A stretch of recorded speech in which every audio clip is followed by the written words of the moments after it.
They say bus number 375 hasn't stopped here in years, but every Halloween night, its headlights still appear in the mist. When the missing bus was found 100 miles from its route, what they found inside made even the police run. The old woman swore they weren't human, and by morning, she was the only one left alive. The storm had been raging for hours. Cold rain lashed against the cracked pavement, turning the empty streets into rivers of reflection. Streetlights flickered, their pale glow swallowed by the dense fog creeping down from the hills. It was close to 2 a.m. when Ethan Carter, a 23-year-old university student, stood alone at the old Stonebridge bus stop. His breath came out in sharp clouds, each one snatched away by the wind. He checked his phone for the 5th time, still no signal. The next bus to Whispering Hill was the last one of the night. Route 375. They said it rarely ran on time. Some locals said it shouldn't run at all. As Ethan stamped his feet to stay warm, he noticed a figure limping slowly toward him, an elderly woman with a wooden cane. Her hair, long and silver, clung to her soaked coat.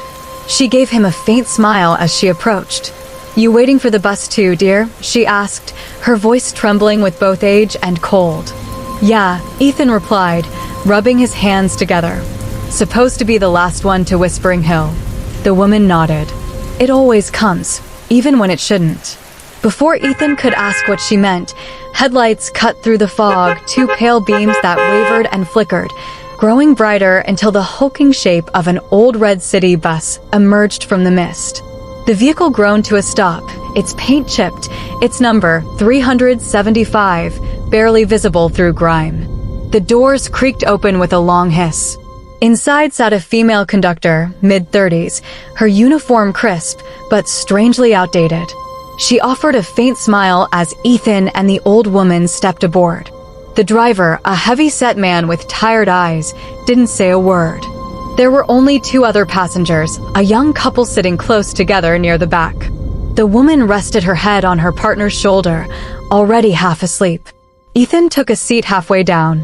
The old woman sat across from him. The bus lurched forward, its engine growling like something alive. Outside, the storm howled louder. The wipers screeched rhythmically, and the fog grew so thick that even the road disappeared. After a few miles, the bus slowed suddenly. The driver peered into the fog, squinting. "What is it?" the conductor asked. "Someone on the road," he muttered.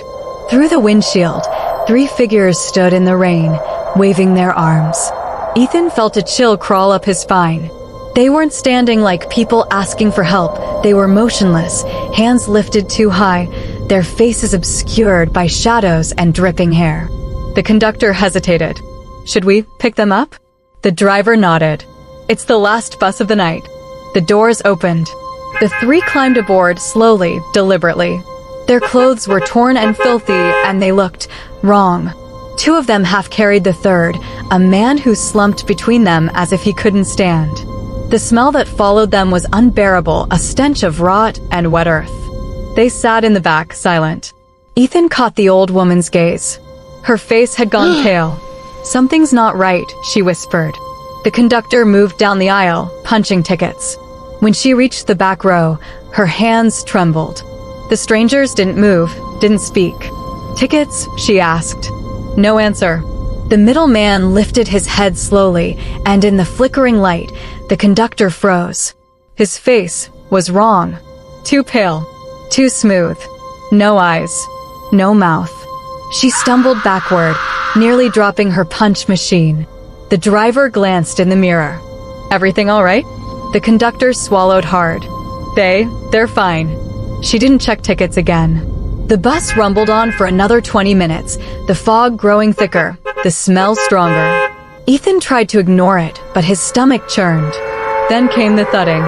A heavy, rhythmic banging from above the roof. Thump, thump, thump. The driver cursed under his breath. Bloody hell, probably a tree branch. He pulled over. When he stepped outside, the banging stopped instantly. The silence that followed was unbearable. After a few seconds, the driver shouted, "Just a cat. Damn near gave me a heart attack." He climbed back in, chuckling nervously, and started the bus again. But the old woman leaned closer to Ethan and whispered, "A cat doesn't sound like footsteps." He tried to smile, but couldn't. She clutched her cane tighter. "Stay alert, boy. Something on this bus doesn't belong here." The road forked, one way toward Whispering Hill, the other deeper into the forest. The driver turned left.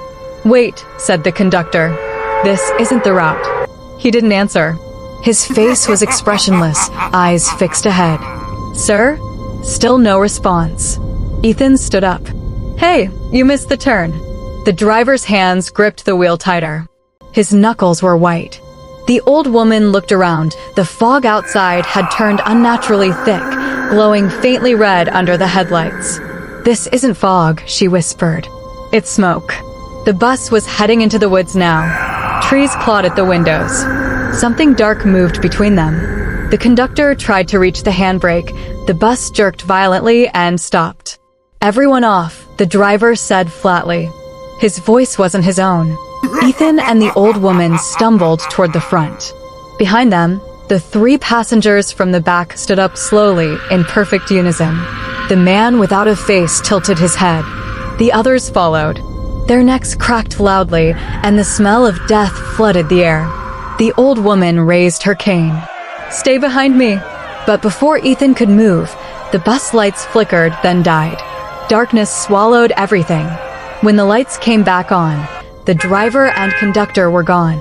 Only their seats remained soaked in blood. The bus door opened on its own with a long hiss. Cold wind swept through. The old woman grabbed Ethan's arm. "We need to run." "Now!" They jumped out and sprinted into the woods, branches tearing at their coats, until the sound of the engine faded behind them. Police found the bus submerged in a canal, over 60 miles from its route. No one could explain how it got there. Inside were 5 bodies, the driver, the conductor, and 3 others in decayed clothing centuries old. Their bodies had been underwater for weeks, even though the bus had only been missing for 2 days. The fuel tank? It wasn't filled with diesel. It was filled with blood. Ethan and the old woman gave their statements, but the police dismissed them, said they were hallucinating from shock. But that didn't explain the footage. On every CCTV camera, bus 375 appeared on the road until it reached the hill, and then simply vanished. It's been years since that night. The bus route was permanently shut down.